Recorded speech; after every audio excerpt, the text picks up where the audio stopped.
up and told me that he had decided to do it and Sarah had decided to let him do it. Anyway, Shemed called and said, because I knew he'd been thinking about this, running for office at some point, and I encouraged him to do it sooner rather than later if the time was right. One of the great things about Missouri politics, I'm a big believer in this, is the House of Representatives is a big House of Representatives, 163 people.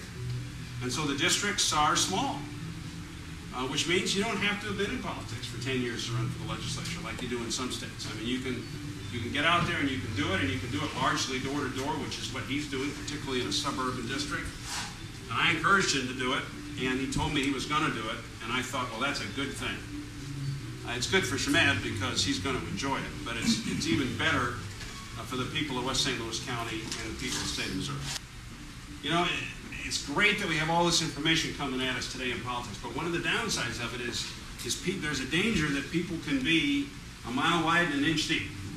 And this is a guy who has thought about it in school, thought about it in office, so he understands sort of why he believes what he believes. A person of great integrity.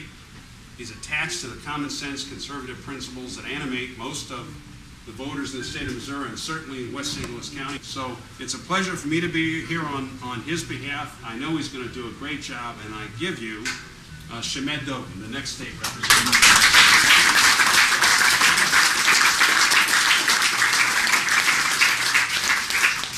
I think it's going to be a really tough year for Republicans in 2008. I mean, there's no use in putting on rose-colored glasses on the situation we're in. It's going to be tough for conservatives, for Republicans, for anybody associated with our party. And what we really have to do to win these elections, to win these tough battles, is to revitalize conservatism and revitalize the Republican Party. We need to get back to our roots of fiscal discipline. We got to cut taxes and spending and keep them low in order to keep economic growth going. I think that the pro-life issue is not an abstraction, and the more that we make it into a concrete issue of saving lives, the better we will do in reaching people who might disagree with us on the issue. To focus on the fact that marriage between a man and a woman is one of the building blocks of our society.